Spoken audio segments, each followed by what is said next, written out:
Welcome to Creative Connections, connecting the creative, creatively connecting everything else. Today we're talking about Flint. Once you start noticing Flint in Sussex, it seems to be everywhere.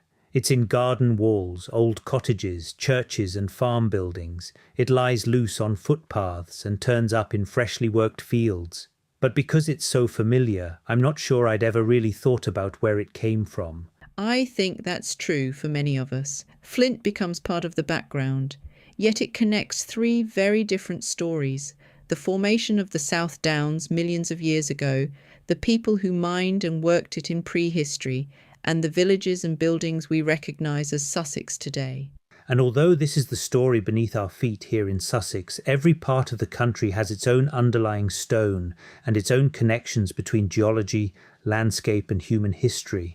Exactly. Flint gives us one local example, but it also raises a wider question. How much do any of us know about the stone beneath the place where we live? So Flint, what exactly is Flint? Flint is a very hard, fine-grained form of silica found within chalk. An unbroken nodule often has a pale white or cream outer coating called the cortex. Break it open and the inside may be grey, brown, blue-black or almost black, with a smooth, slightly glassy appearance. And the broken edge can be remarkably sharp. Exceptionally sharp. That's one of the reasons it became such an important material. Flint fractures in a fairly predictable way, so a skilled person can strike off flakes and create a cutting edge, rather than merely smashing the stone into random pieces. Why do we find so much of it here? Because the South Downs are made largely from chalk. Around 90 million years ago, this area lay beneath a warm, shallow sea.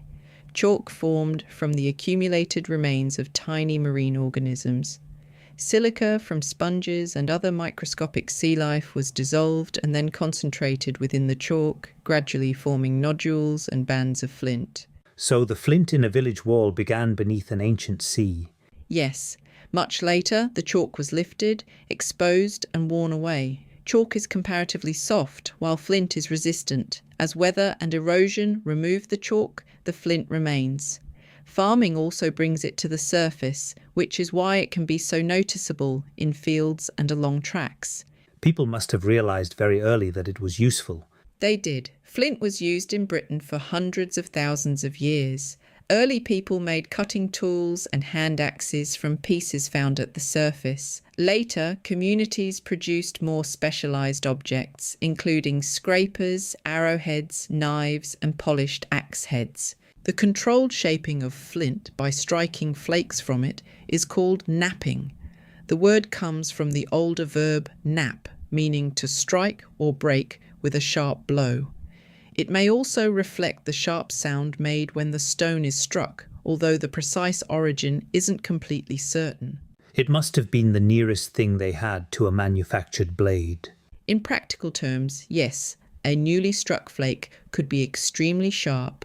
A blunt or damaged tool could sometimes be worked again by removing further flakes, although one misplaced blow might break it. Good knapping required judgment, accuracy, and a real understanding of how the stone would fracture. But people didn't rely only on loose flint. They actually mined it from the downs. They did, and West Sussex contains one of the densest groups of known Neolithic flint mines in Britain. Church Hill near Findon is one of them. Blackpatch, Harrow Hill and Cissbury are part of the same wider group, along with several other sites across the Downs. If we walk past Church Hill today, would the mines be obvious? Probably not. There is no dramatic open entrance. At Church Hill, modern ploughing has levelled much of the surface. Archaeologists have identified around 36 infilled shafts, many of them most clearly seen as crop marks in aerial photographs. The archaeology is there, but it's far less conspicuous than the word mine might lead you to suspect. What would those workings originally have looked like? People dug shafts down through the chalk to reach seams of good quality flint. From the bottom, they could open short galleries into the chalk and remove the nodules they wanted. When a shaft was exhausted, it was abandoned or filled. Over thousands of years, many of the workings collapsed or settled, leaving hollows or buried traces. Why undertake all that work when flint was already available at the surface? Fresh flint taken directly from the chalk was often more reliable. Flint that had been exposed to weathering could be brittle, cracked or damaged. Mining gave people access to larger pieces from known seams and allowed them to select material suitable for particular tools. That sounds like a substantial and organised activity. It was. Digging through chalk, moving spoil, working below ground, and then processing the flint required time, skill, and shared knowledge. These mines tell us that Neolithic communities understood the local geology extremely well. They knew where the useful seams lay and how to reach them. Black Patch is another nearby site, although there's little to see on the surface now. Yes, Black Patch once contained at least 64 infilled shafts, but its earthworks were levelled around 1950. Archaeological excavation and aerial photographs revealed what had been there. Harrow Hill preserves a more obvious mining landscape, with numerous hollows from former shafts, although it's not generally a straightforward place for the public to visit.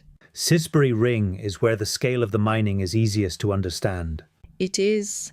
More than 270 pits have been identified on the southwestern part of Sisbury. Some shafts reached about 12 metres into the chalk, with galleries extending from them. The hollows and spoil heaps are still visible, so the ground itself gives a sense of how extensive the work once was. And all of that happened before the hill fort was built. Long before. The mining began in the Neolithic period, thousands of years before the great Iron Age earthworks that most people associate with Sisbury. The same hill contains evidence from very different periods of human activity. When metal tools became common, flint still had a use. Yes, its role changed. In chalk country, flint remained abundant, hard and durable. It became an important building material for walls, churches, cottages and agricultural buildings. People continued to use what the local landscape provided.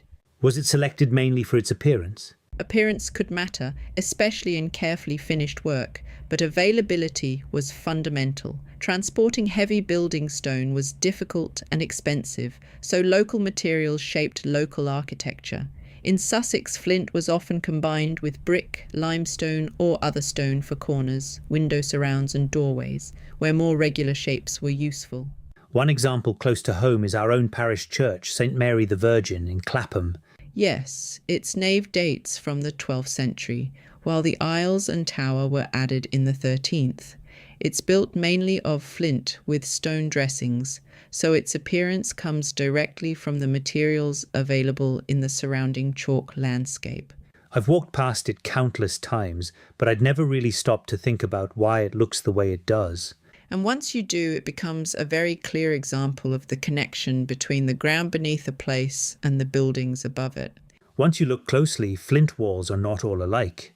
No, some are built with rounded or irregular field flints. Others use split or napped flints, so the darker interior faces outward. Some walls are plainly functional, others are arranged in regular courses or patterns.